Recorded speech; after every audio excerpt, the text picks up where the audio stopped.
اعوذ باللہ من الشیطان الرجیم بسم اللہ الرحمن الرحیم اذ تستغیثون ربکم، جس وقت آپ مدد طلب کرتے تھے اپنے رب سے، فاستجاب لکم، بس اس نے آپ کی دعا کو قبول کر لیا، انی ممدکم بألف من الملائکۃ، بے شک میں تمہاری مدد کروں گا 1000 فرشتوں کے ساتھ، مردفین، جو آگے پیچھے قطار میں آئیں گے، لگاتار پے در پہ قطار میں آئیں گے۔ وما جعلہ اللہ الا بشرا، اور نہیں بنایا اللہ تعالی نے یہ فرشتوں کی مدد کو مگر خوشخبری۔ وما جعلہ اللہ الا بشرا، اور یہ فرشتوں کی مدد کو اللہ تعالی نے خوشخبری بنایا۔ وَلِتَطْمَئِنَّ بِهِ قُلُوبُكُمْ، اور تاکہ تمہارے دل مطمئن ہو۔ وَمَن نَّصْرُ إِلَّا مِنْ عِنْدِ اللَّهِ، اور نہیں ہے مدد، وَمَن نَّصْرُ، مدد نہیں ہے إِلَّا مِنْ عِنْدِ اللَّهِ، مگر اللہ کی طرف سے۔ إِنَّ اللَّهَ عزیز، بے شک اللہ تعالی غالب ہے، حکیم، حکمت والا ہے۔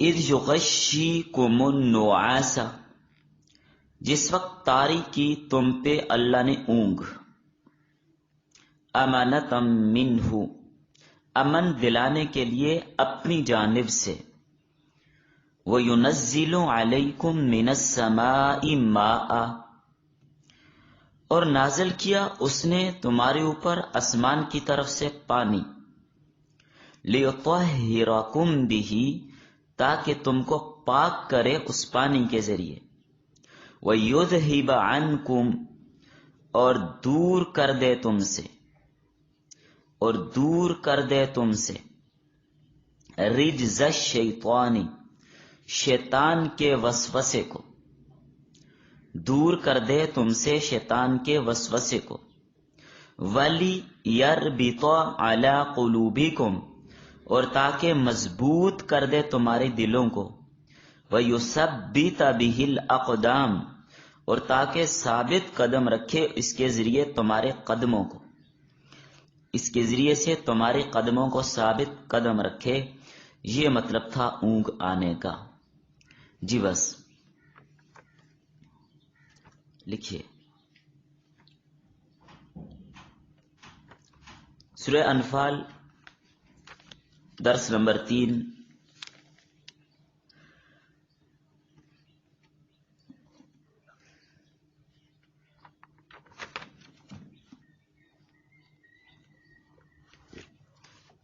پارہ نمبر 9 اور آیت نمبر 9 تا 11۔ سبق کا عنوان ہے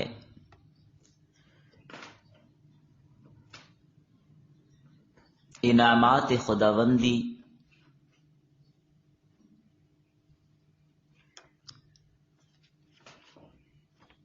جیسے پہلے بھی انعامات ہی کا تذکرہ آ رہا تھا در واقعہ بدر، تو یہاں پہ مزید 2-3 انعامات کا تذکرہ کیا گیا ہے۔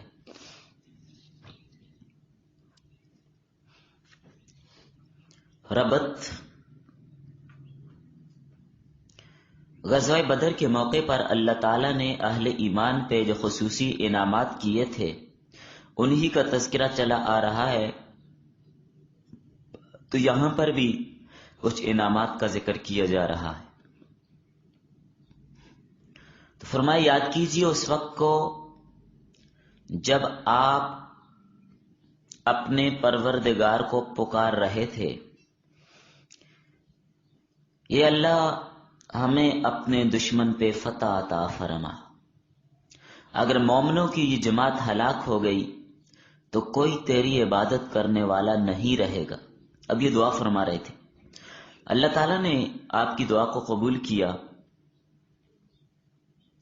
اور دعا کو قبول بھی کیا اور ساتھ وعدہ بھی فرمایا کہ 1000 فرشتوں کے ذریعے سے اہل ایمان کی مدد کروں گا جو لگاتار آنے والے ہوں گے. ایک جماعت کے بعد دوسری جماعت آئے گی. اچھا، یہاں پہ آپ نے ابھی پڑھا کہ 1000 فرشتوں کے آنے کا وعدہ کیا، پھر 3000 کا وعدہ بھی کیا اور 5000 کا وعدہ بھی کیا. یہ آپ نے کہاں پہ پڑھا تھا؟ شاباش. کسی کے ذہن میں ہے؟ 3000 اور 5000 کا وعدہ بھی ہوا. یہ سورہ آل عمران میں پڑھے آپ نے. 3000 اور 5000 فرشتوں کا تذکرہ وہاں پر تھا.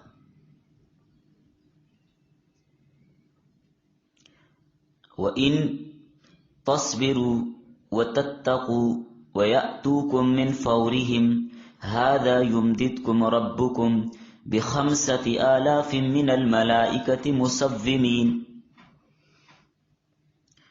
تو 3000 کا بھی ذکر اور 5000 کا بھی.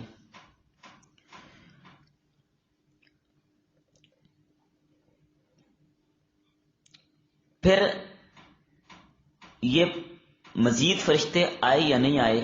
تو حضرات نے لکھا ہے مفسرین نے کہ یہ وعدہ چونکہ مشروط تھا لہذا اور فرشتوں کی ضرورت ہی نہیں پڑی. اصل میں بدر کے موقع پر یہ افواہ پھیلی تھی کہ کرز بن جابر اپنے آس پاس کے قبائل، چونکہ بڑا بااثر آدمی تھا، ان سارے قبائل کو جمع کر کے 5000 کا لشکر لے کے مزید آ رہا ہے. یہ افواہ پھیلی تھی. اللہ نے فرمایا کوئی بات نہیں، یہ 5000 بندے لے گیا، میں 5000 فرشتے بھیج دوں گا. تو نہ وہ لے کر آیا اور نہ فرشتوں کو بھیجنے کی ضرورت پڑی. اور دیکھیں یہ جو مزے کی بات، 1000 فرشتے جو بھیجے، مسلمانوں کی فوج کتنی تھی؟ 313، یعنی سہ چند کافر تھے ان سے 1000. تو اللہ تعالیٰ نے جب مسلمانوں کے ذہن میں یہ خیال آیا کہ وہ سہ چند ہم سے، تو اللہ تعالیٰ نے فرمایا کہ میں فرشتے بھیج کر سہ چند کر دوں گا تمہیں، وہ بھی 1000 ہوں گے.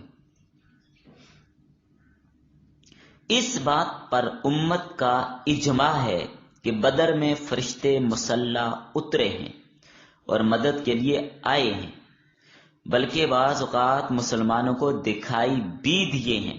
لیکن اس میں اختلاف ہے کہ فرشتوں نے جنگ بھی کی ہے یا نہیں کی.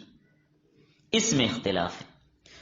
یہ انشاءاللہ اگلے سبق میں بات آئے گی، وہاں پر میں تذکرہ کروں گا. لیکن سمجھتی چلیں ساتھ یہیں پہ. بعض علماء نے لکھا ہے کہ فرشتوں کا نزول محض تسلی اور تعداد بڑھانے کے لیے تھا. فرشتوں نے جنگ نہیں کی، اترے ہیں لیکن جنگ نہیں کی. لیکن یہ قول صحیح نہیں ہے، یہ قول صحیح نہیں ہے. صحیح اور درست قول یہ ہے کہ فرشتوں نے جنگ بھی کی ہے، اور یہ بات احادیث میں ہے. قرآن کریم کی آیت آگے آ رہی ہے، فَضْرِبُوا فَوْقَ الْأَعْنَاقِ وَضْرِبُوا مِنْهُمْ كُلَّ بَنَانٍ. یہ صریح آیت بتا رہی ہے کہ فرشتوں نے جنگ کی ہے. فرشتوں نے کفار کی پٹائی اور چابک مارے ہیں انہیں. حضرت سعد فرماتے ہیں میں نے حضرت جبرائیل علیہ السلام کو دیکھا بدر کے دن، گھوڑے پر سوار تھے. ایک کافر کے کندھے پر کوڑا مارا، وہ الٹ کر نیچے گرا. تو معلوم ہو جنگ تو کی ہے. حضرت جبرائیل جس گھوڑے پہ سوار تھے اس کا نام تھا خیزوم. ایک صحابی نے عرض کیا میں نے یہ منظر دیکھا، ایک بندے کو دیکھا، وہ جسے چابک مارتا تھا وہ الٹ کر نیچے گرتا تھا اور گرتے ہی مر بھی جاتا تھا. تو یہ فرشتوں کا اترنا ہے. فضائے بدر پیدا کر، فرشتے تیری نصرت کو آ سکتے ہیں، گردوں سے قطار اندر قطار اب بھی. اس لیے تو علامہ اقبال نے یہ بات کہی تھی. تو یہ سب فتح اور نصرت فرشتوں کے ذریعے، مدد اور اطمینان، یہ خوشخبری ہے. اللہ تعالیٰ فرشتوں کو بغیر بھی مدد کر سکتے تھے. وہ قادر ہیں، وہ غالب ہیں، وہ بغیر فرشتوں کو بھیجے بھی مدد کر سکتے ہیں.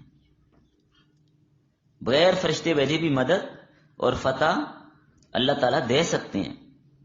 لیکن اللہ تعالیٰ کے ہر معاملے میں حکمتیں ہوتی ہیں، ہر معاملے میں اپنی حکمتیں ہوتی ہیں.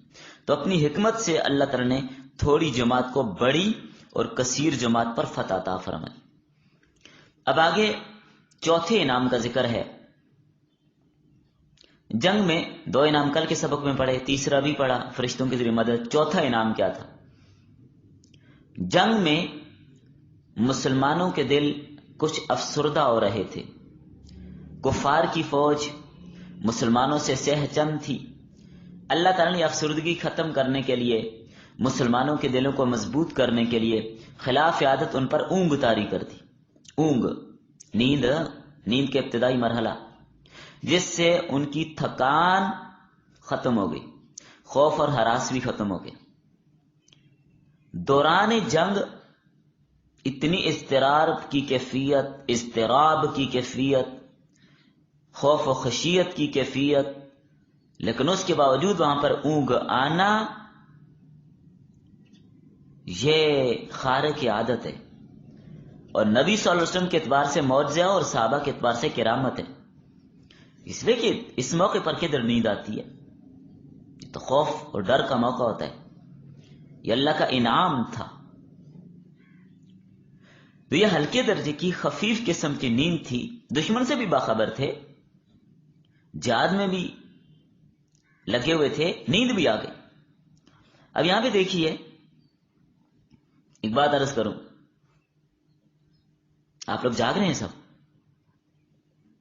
آپ کو تو اونگ نہیں آ رہی.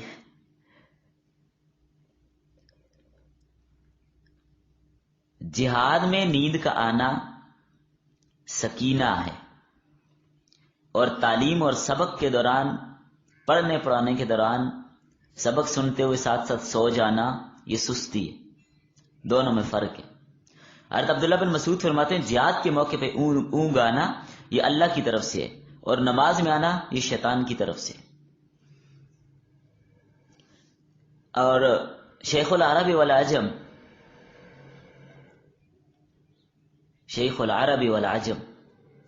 حضرت سید حسین احمد مدنی رحمہ اللہ تعالی، جنہوں نے 18 سال روضہ رسول صلی اللہ علیہ وسلم کے ساتھ بیٹھ کے بخاری پڑھائی ہے. ہمارے استاد الاستاد ہیں حضرت مفتی عبید اللہ صاحب سے میں نے پڑھا، یہ ان کے استاد تھے حضرت حسین مدنی صاحب. تو حضرت مدنی صاحب فرماتے ہیں کہ جہاد میں اونگ آنا من جانب رحمان ہے، اور سبق میں نیند آنا من جانب شیطان ہے. تو شیطان پڑھنے تو نہیں دیتے نا، وہ کدھر سننے دیتے. تو جس طرح اللہ تعالیٰ نے فرشتے اطمینان کے لیے اتارے، تو نیند بھی اطمینان کے لیے تھی. یہ اونگ کا واقعہ بھی 2 بار ہوا ہے، بدر میں بھی اور احد میں بھی. پھر میدان جہاد کے اندر یہ انعام بھی ہوا کہ آسمان سے پانی برسایا، آسمان سے پانی برسایا تاکہ حد سے اصغر اور حد سے اکبر سے بھی پاک ہو. وضو کی ضرورت ہے وضو کر لیں، غسل کی ضرورت ہے غسل کر لیں، اور شیطان کے وسوسے اور ناپاکی کو بھی دور کر دیا جائے. یہ یہاں پہ بھی آپ نے ترجمے میں پڑھ لیا کہ شیطان کے وسوسے کو بھی دور کر دیا جائے، یعنی ظاہری پاکی بھی ہو جائے اور باطنی پاکی بھی ہو جائے. دلوں میں صبر اور اطمینان کی گرہ لگا دی جائے. اس لیے اللہ نے بارش نازل کر دی. تو یہ بارش کا ہونا یہ بھی ایک اللہ کی طرف سے انعام تھا مسلمانوں کے لیے. کیا مطلب؟ جس جگہ پر نبی صلی اللہ علیہ وسلم اور حضرات صحابہ ٹھہرے تھے ریت تھی، وہ ریگستان تھا، ٹیلا تھا، پاؤں بھی نہیں جمتے تھے. وہاں پر کھڑے ہوں، پاؤں ریت میں گھس رہے ہیں، پاؤں سلپ ہو رہے ہیں، پھسلن ہے. ذرا ریت میں ایسے ہی ہوتا ہے نا. چونکہ مشرکین بدر میں پہلے آ گئے تھے اور پانی والی جگہ پر بھی وہ قابض ہو گئے تھے، اچھی جگہ پر انہوں نے قبضہ کر لیا تھا.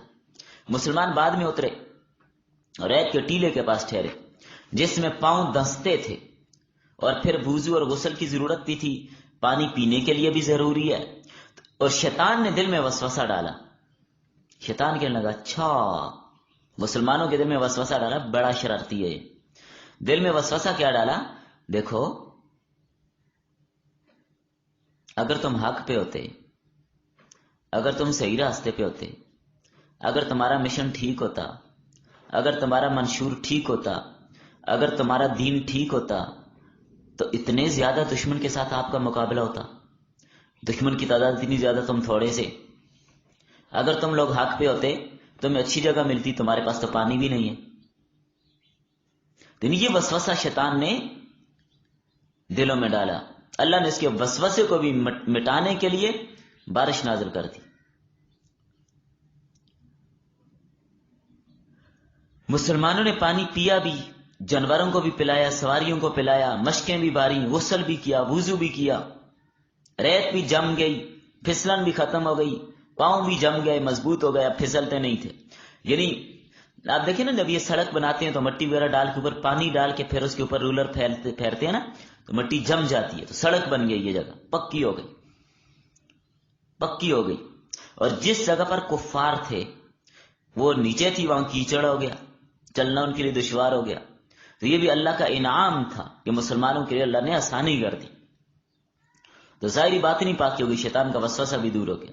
تو معلوم ہوا اہل ایمان پہ جب کوئی اضطراب ہوتا ہے تو غیبی مدد آ جایا کرتی ہے. اس لیے مسلمانوں کو پریشان ہونے کی ضرورت نہیں ہے کہ بات بات پہ پریشان ہو جائیں، نہیں، اللہ کی مدد آ جاتی ہے. نعاس، یہ جو نیند ہوتی ہے صرف سر میں ہوتی ہے، سر میں، باقی جسم اس سے متاثر نہیں ہوتا. باقی جسم تب متاثر ہوتا ہے جب پوری نیند آتی ہے. نعاس اس کا تعلق سر کے ساتھ ہوتا ہے، سر میں نیند ہوتی ہے. یہ دیکھیں، جب آپ بیٹھے بیٹھے جب اونگ آتی ہے تو کیا ہوتا ہے؟ سر گر جاتا ہے نا، جھک جاتا ہے سر. اونگ آتی ہے تو کیا سر جھکتے ہیں نا، باقی جسم تو نہیں گرتا، نہیں جھکتا، سر بس جھوم رہا ہوتا ہے، جھک جاتے ہیں اچانک. یہ ہوتی ہے اونگ. تو یہ جب اونگ آئی، اس اونگ کے بعد مسلمان فریش ہو کر بالکل چست ہو گئے اور شیطانی وسوسہ بھی دور ہو گیا، جو خیالات وغیرہ آ رہے تھے وہ بھی ختم ہو گئے، پھر بارش بھی ہو گئی، اللہ نے انعام کر دیا. تو یہ چوتھا انعام تھا. نبی صلی اللہ علیہ وسلم جب اپنے عریش میں تھے، عریش چھپر نما جگہ بنائی ہوئی تھی آپ کے لیے، تو آپ پر بھی اونگ طاری ہوئی. آپ مسکراتے ہوئے باہر تشریف لائے. حضرت صدیق اکبر باہر کھڑے تھے. فرمایا ابو بکر بشارت ہو، جبرائیل آئے تھے میرے پاس، سواری پہ سوار تھے، لگام تھامے ہوئے تھے، اور آپ صلی اللہ علیہ وسلم یہ پڑھتے ہوئے تشریف لا رہے ہیں، سَيُهْزَمُ الْجَمْعُ وَيُوَلُّونَ الدُّبُرَ. عن قریب کفار کی جماعت کو شکست ہوگی اور پشت پھیریں گے. ایسے ہی ہوا.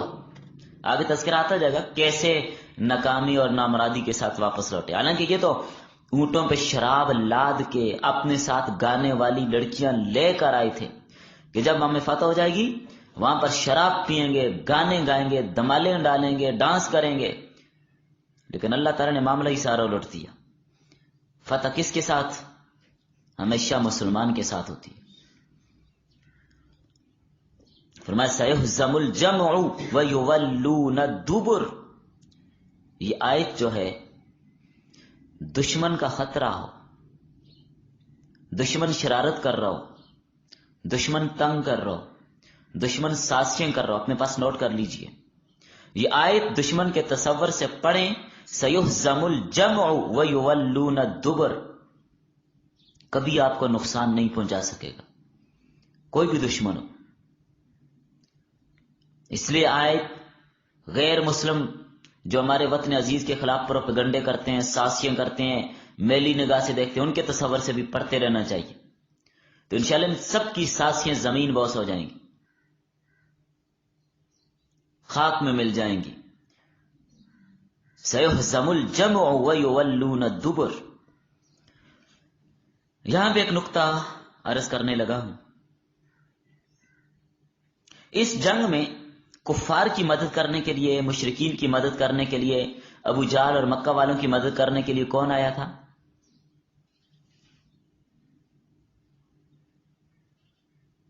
ان کی مدد کے لیے کون آیا تھا؟ آپ لوگوں نے سورہ انفال پڑھی ہے؟ پہلے سورہ انفال سکول میں آپ نے پڑھی ہے، 2 3 سال پڑھتے ہیں، 8ویں میں بھی پڑھا رہے ہوتے ہیں، 9ویں میں بھی پڑھا رہے ہوتے ہیں، 10ویں میں پھر پڑھا رہے ہوتے ہیں۔ شیطان آیا تھا مشرکین کی مدد کے لیے، ابلیس لعین اپنا لشکر لے کے آیا تھا۔ یہ باریک نقطہ عرض کر رہا ہوں، سمجھیے۔ تو اللہ تعالیٰ نے اہل اسلام کی مدد کے لیے جبرائیل اور میکائیل کی سرکردگی میں فرشتوں کا لشکر بھیج دیا، اس لیے کہ ادھر اندھیرا ہے، تاریکی ہے، شیطان ہے، گمراہی اور ظلمت کا منبع ہے، اور ادھر فرشتے ہیں، معصوم ہیں، نور ہیں۔ تو ادھر شیطان لشکر لے کے مدد کے لیے آیا، ادھر اللہ نے مسلمانوں کی مدد کے لیے فرشتوں کو بھیج دیا۔ پھر شیطان سراقہ بن مالک کی شکل میں آیا تھا، سراقہ بن مالک کی شکل میں آیا تھا شیطان، اور اس کا جو لشکر تھا قبیلہ بنو مدلج کے مردوں کی شکل میں آیا تھا۔ شیطان کے ساتھ جو لشکر آیا تھا اس کا، یہ بھی انسانی شکل اختیار کر کے آئے تھے۔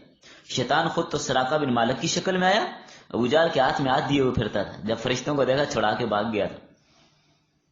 اور باقی ان کے جو مرد تھے، یہ آپ نے سورۃ آل عمران میں پڑھ لیا، یہ بات بنو مدلج کے مردوں کی شکل میں ظاہر ہوا تھا اس کا باقی لشکر۔ اسی وجہ سے فرشتے بھی انسانی شکل میں ظاہر ہوئے۔ تو فرشتوں کو اللہ نے ہمت، صلاحیت، قدرت دی ہے کہ وہ بھی انسانی شکل اختیار کر سکتے ہیں، انسانی شکل وہ اختیار کر سکتے ہیں۔ ارے جبرائیل علیہ السلام دہیہ قلبی کی صورت میں آ جاتے تھے۔ تو حضرت ابو اسید سعدی، یہ غزوہ بدر کے شرکاء میں سے ہیں، یہ فرماتے ہیں کہ بدر کے دن فرشتوں کو میں نے دیکھا زرد رنگ کا عمامہ پہنے ہوئے تھے، زرد رنگ کا عمامہ۔ تو پگڑی باندھنا سنت ہے، یہ فرشتوں کی سنت بھی ہے اور انبیاء کی سنت بھی ہے۔ تو زرد رنگ کا عمامہ پہنے ہوئے تھے اور شملے کندھوں کے درمیان چھوڑے ہوئے تھے۔ حضرت زبیر بن عوام رضی اللہ تعالیٰ سے بھی ایک روایت آتی ہے، اس میں یہی ہے کہ فرشتے زرد رنگ کا عمامہ پہنے ہوئے تھے۔ بعض روایات میں یہ بھی آتا ہے کہ فرشتوں کا امامہ سفید تھا، اور سیاہ کا ذکر بھی آتا ہے، لیکن وہ روایت اس درجے کی صحت والی نہیں ہے کہ ان کو بیان کیا جائے، وہ کمزور روایات ہیں۔ صحیح روایت یہی ہے کہ زرد امامہ تھا فرشتوں کا۔ علامہ ابن کثیر نے بھی اس پر بحث کی ہے کہ فرشتوں کا امامہ زرد تھا۔ امام سیوطی نے اور دیگر حضرات نے بھی اس پر بڑا کچھ لکھا، سہلی وغیرہ نے۔ تو اسی لیے ہمارے بعض اکابرین، حضرت مولانا حسین مدنی رحمۃ اللہ علیہ، اور مولانا ارشد مدنی صاحب اور دیگر بہت سارے حضرات یہ زرد امامہ بھی پہنتے تھے۔ حضرت مفتی محمود رحمہ اللہ مفکر اسلام، وہ بھی زرد امامہ پہنا کرتے تھے، اس لیے بعض حضرات کا معمول زرد امامے کا بھی ہے۔ تو یعنی اس کا ثبوت ہے، اس لیے وہ پہنتے ہیں۔ بات سمجھ آ رہی ہے آپ کو؟ تو نبی کریم صلی اللہ علیہ وسلم کا جو امامہ مبارک ہوتا تھا وہ زیادہ تر سفید ہوتا تھا۔ تو جو لوگ اس محاذ پہ کام کرتے ہیں وہ فرشتوں والے امامہ پہن لیتے ہیں، باقی عام لوگ وہ سفید امامہ پہن لیتے ہیں۔ تو سفید امامہ یہ نبی صلی اللہ علیہ وسلم کی سنت ہے، آپ اکثر سفید امامہ ہی استعمال فرماتے تھے۔ ہاں، فتح مکہ کے موقع پر سیاہ امامے کا ذکر بھی آتا ہے کہ فتح مکہ کے موقع پر جب آپ تشریف لائے تو آپ نے سیاہ امامہ پہنا ہوا تھا۔ تو اس سے بعض حضرات نے یہ بھی تطبیق دی ہے کہ عام حالت خضر میں تو آپ سفید پہنتے تھے، چونکہ وہ میلہ جلدی ہو جاتا ہے تو چلیں گھر پہ ہیں، حضر میں ہیں تو سفید پہنتے تھے، اور جب سفر میں ہوتے پھر سیاہ امامہ پہنتے تھے کہ میلہ ذرا جلدی نہیں ہوتا، دیر سے ہوتے ہیں۔ تو بہرحال یہ الگ ایک موضوع ہے. دوسرا نقطہ میں یہ بتانا چاہتا ہوں، زرد رنگ کیوں پہنا تھا فرشتوں نے؟ زرد رنگ کا امامہ کیوں پہنا تھا؟ آپ لوگ بتائیں، زرد رنگ کا لباس پہنے ہوئے اچھا لگتا ہے یا نہیں لگتا؟ آج کل تو ایک رسم آ گئی نا، اس رسم کی وجہ سے اس رسم میں زرد لباس نہ پہنے. باقی زرد لباس پہننا منع تو نہیں ہے، یعنی خواتین کی بات کر رہا ہوں، خواتین کے لیے زرد لباس پہننا منع تو نہیں ہے، لیکن مردوں کو ایسا زرد لباس پہننا کہ جس میں خواتین کے ساتھ مشابہت ہے وہ تو جائز نہیں ہے. لیکن ہاں کوئی ہلکا پھلکا زرد ہو تو اس میں کوئی حرج نہیں ہے. سنت تو مردوں کے لیے سفید لباس ہی ہے، سفید لباس کا اہتمام کرنا چاہیے. بہرحال زرد لباس اچھا لگتا ہے، زرد رنگ اچھا لگتا ہے. تو فرشتے جو زرد پگڑی پہن کر آئے اس لیے آئے کہ مسلمان دیکھ کر خوش ہو جائے، دلوں میں اطمینان اور خوشی پیدا ہو. وہ کیسے؟ زرد رنگ کو دیکھ کر خوشی پیدا ہوتی ہے، یہ قرآن بھی کہہ رہے. صفراء فاقع لونها تسر الناظرین. کہاں پر یہ بات پڑھی آپ لوگوں نے؟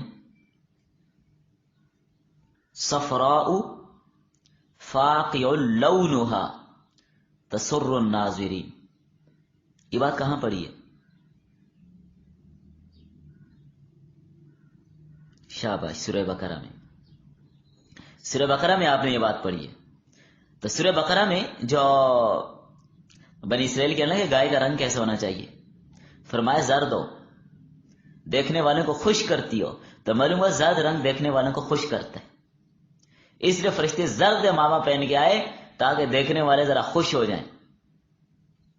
بات سمجھ آ گئی؟ تو اس لیے زرد لباس خواتین کے لیے پہننا بالکل گاڑھا زرد ہو جیسا بھی ہو بالکل جائز، اچھی بات ہے، پہنا کرے. لیکن رسم کے طور پر جو مہندی کی رسم اور اس میں پھر سب مردوں عورتوں نے زرد لباس اور جوتے بھی زرد اور شکل بھی زرد اور پتہ نہیں کیا کیا کیے ہوتے، یہ غلط ہے، یہ اندوانہ رسومات ہیں، ان سے بچنا چاہیے. بعض لوگ کہتے ہیں سنت کے مطابق شادی کریں گے، فلاں فلاں مہندی وہ بھی کر رہے ہوتے. بھائی عجیب بات ہے، مہندی آپ نے کرنی ہے تو وہ جس کو مہندی لگانی ہے دلہن صاحبہ کو اس کو مہندی لگا دیں، بس ختم. ٹھیک ہے مہندی لگ گئی، یہ کیا ہوا بھائی دیواروں پر بھی مہندی، کارڈوں پر بھی مہندی، تھپڑوں پر بھی مہندی، کپڑوں پر بھی مہندی، کسی کو تھپڑ مارنا ہے وہ بھی مہندی والا. خدا کا خوف کیجئے، ایسی حرکت اور ایسا ظلم اچھا نہیں ہے. تھپڑ مہندی میں لگا کے تھپڑ مار دیتے ہیں دولہے کے، یہ عجیب بات ہے. میں نے سنی ہے یہ بات، باقی واللہ عالم تھپڑ منہ پہ مارتے ہیں یا کپڑوں پہ مارتے ہیں یہ نہیں پتا. عجیب عجیب رسمیں ہوتی ہیں بعض علاقوں میں، ہر علاقے کی نا، اس لیے جو رسم ہوتی ہے نا، رسم بدعت اور رسم وہ ہر علاقے میں الگ الگ ہوتی ہے، ہر علاقے میں. بعض علاقوں میں لوگ دولہے کو لے جاتے ہیں ادھر دائیں بائیں کہیں اس کو نلکے کے نیچے اور یہ جو ٹیوب ویل جہاں پہ لگے ہوتے ہیں وہاں پر جا کے اس کو پانی میں ڈبو دیتے ہیں. کوئی کچھ کر رہے ہوتے ہیں، کوئی کچھ پتہ نہیں، عجیب عجیب حرکتیں لوگ کرتے ہیں، عجیب بات ہے. چلیں بس.